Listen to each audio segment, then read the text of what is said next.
Hi, I hope you're good. Nice to see you again. So yesterday I was talking about a lady from Inside Senior High School who was trending on social media for speaking against the National Science and Maths quiz and how she believes is not effective in contributing to the development of our nations. And today I would like us to look at high school itself. I mean, the whole senior high school, uh, the whole system. Okay. Now, a lot of people are having issues with regards to the discipline factor in the high school. And if you've lived in Ghana or you've done some years in Ghana growing up, you might have used the high school system like most of us did as a passage into the tertiary, and some people also continued into their careers and various aspects on visions in life. So it's a very foundational principle of building a human being or building a mind, okay, because that's when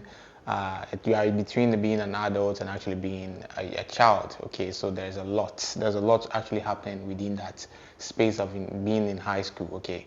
Now there's there's been a lot of issues with regards to hearing stories about high school indiscipline, maybe one high school fighting against another high school using machete, cutlasses, and then injuring themselves.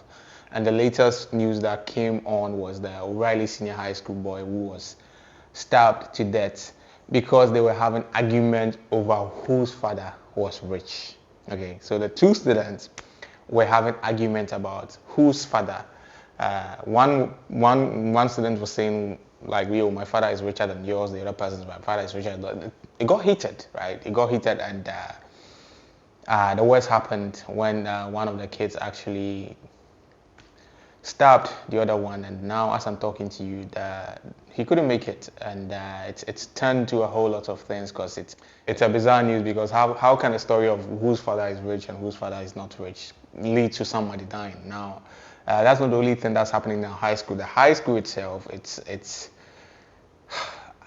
you see, I think we should be very careful with how we handle this particular issue. Okay, I've heard a lot of people speaking against how the high school system has become, how indisciplined that the high school people, the students have become. Some are saying that they no longer use the punishments, like maybe the caning, the flogging and stuff back in high school when we were used to those kind of stuff when we do something wrong to sort of correct us.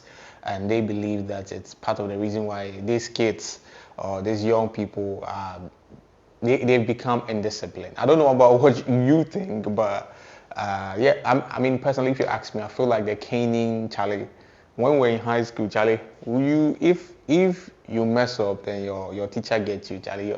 You know, see, then go flog you, then go flog your ass. That one, yeah. Like, there are situations whereby I've been there when one guy that I know right now, he's in the US, and a couple, Gideon a couple, he was a very stubborn guy, and he did something silly and they had to flog him. Like it was a very bad one, because I mean there was a lot of blood behind his. I mean it was bloody, like it was very bad. Like you could actually see the lines at the back, and it wasn't good. So I don't think those kind of punishment, even though it had its purpose, but sometimes some of the teachers were also overdoing it. So in as much as we might want to bring that back, I feel to some extent it might not necessarily be like that. I mean, not all kids, okay, I believe that not all children or not all human beings are supposed to be corrected in that way, okay.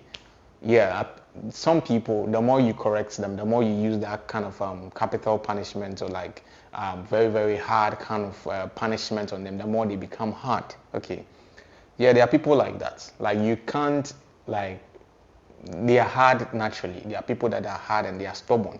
And the more you force that thing on them, that form of discipline, okay, on them, like you are going to cane them. We had those people in school. No matter what you do, if you like flog them for the entire day, now they will come back harder again, because they are naturally stubborn. So I believe that maybe there should be more psychological approach, and then the students should be known individually to actually know what kind of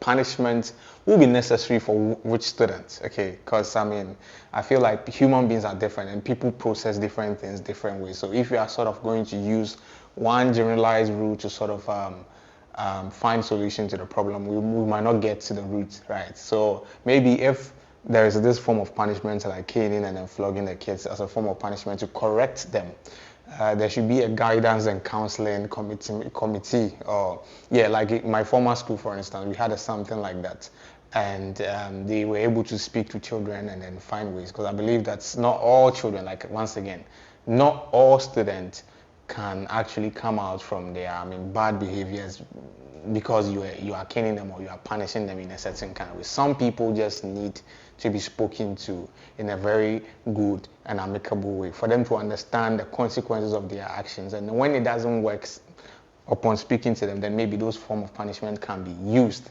Okay, those form of punishment can be used as a form of correction or as a form of experiment to see whether that one will work. It's not like you just go and you tap, nah. What you like, you are hurting the person, but it's not being effective, right?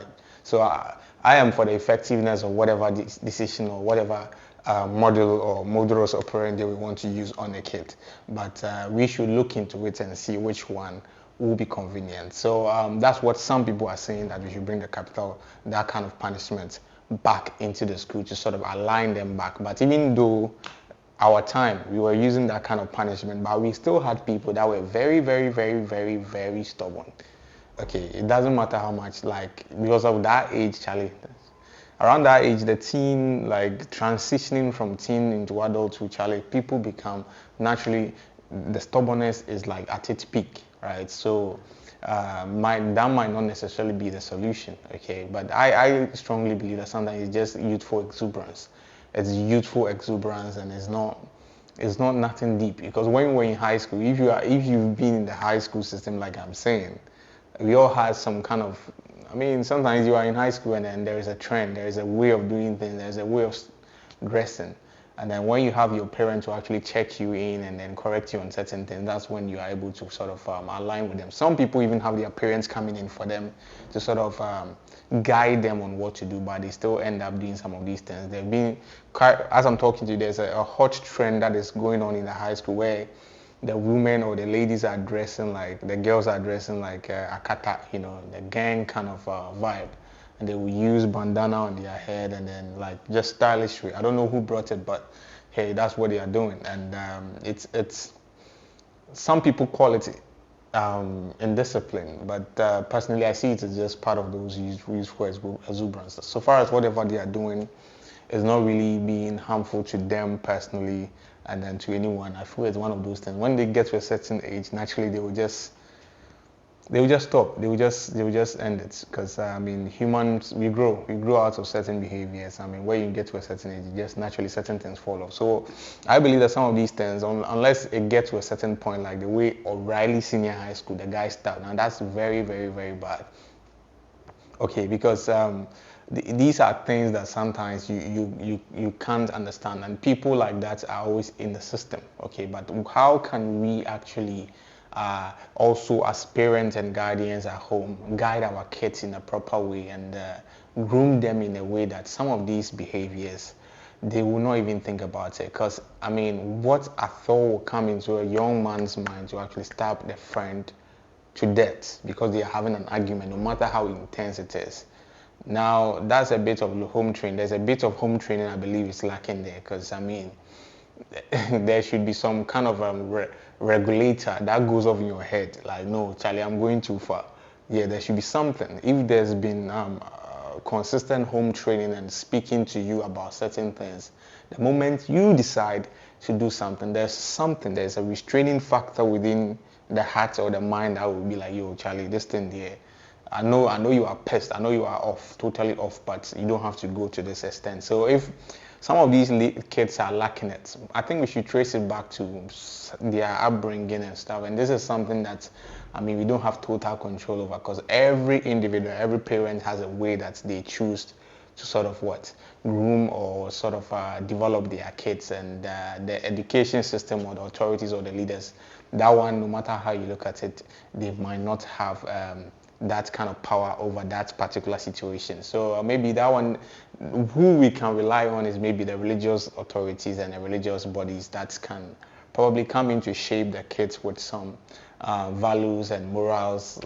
Yes, that's why me personally, I don't count out the religious factor when it comes to nation building, because I believe that it plays a very good role. No matter how you look at it, it has its negative side.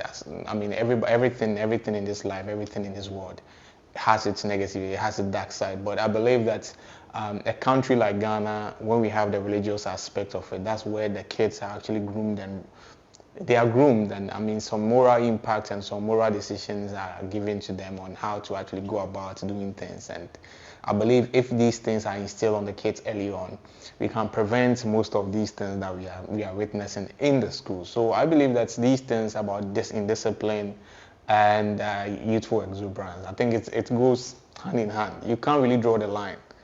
Yeah, you can easily come like discipline, and then you have the youthful exuberance. You can easily go off, like, it's honey, you don't know where the line ends, because somebody might be doing something that they might think it's youthful exuberance, or it will start as youthful exuberance, and then the next day, I believe that these people, or the O'Reilly Senior High School case, started as youthful exuberance, because we all argue. Boys like arguing, even football. When you go and meet guys, they argue about football, you go figure say they can't fight with that, but it's part of the game. It's just normal.